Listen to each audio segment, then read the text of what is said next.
neprocjenjivo, evo još nismo ni svjesni što se događa. Arena sama po sebi je vrijedna divljenja, imati događanje i projekciju filma kao što je Gladiator u Areni je još bolje od toga, a imati tako brojnu publiku večeras, evo zaista smo kao organizatori jako zadovoljni i ushićeni, pogotovo zato jer ove godine obilježavamo 10. obljetnicu našeg International Sound and Film Music Festivala. Bio bi inače službeniji u odgovoru na bilo kojem drugom eventu, ali ovdje pred, vjerujem, punom arenom imamo, znači, Gladiatora, jedan od mojih najdražih filmova kojeg prikazujemo na najboljem mjestu na svijetu. Mislim da ni Koloseum u Rimu ne bi bio bolji. I posebno sam uzbuđen, iznimno sretan, osjećam nekako dječačko veselje koje me podsjeća na djetinjsko kako sam bio kad sam znao ići sa svojima u kino, onako kao jedva čekam i tako je upravo sada.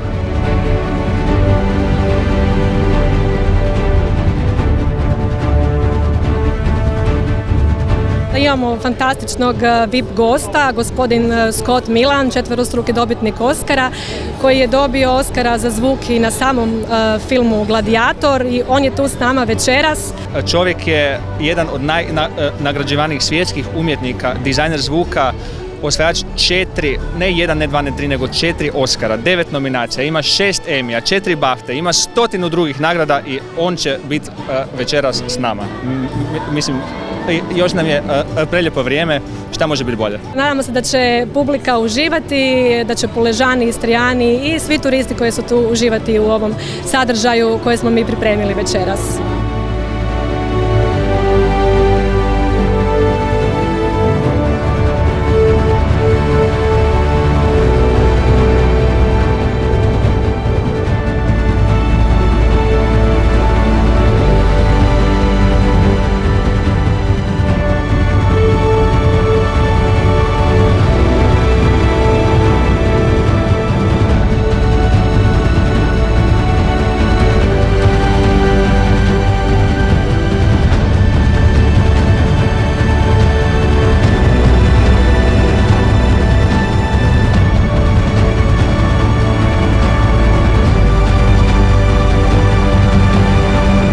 I never would have thought this would happen to me. You know, to be here and to physically be in an environment like this and to share this film. We did the film 20 plus years ago, and to see that there's still an audience and people want to see it and enjoyed the film, it's very rewarding to be a part of it.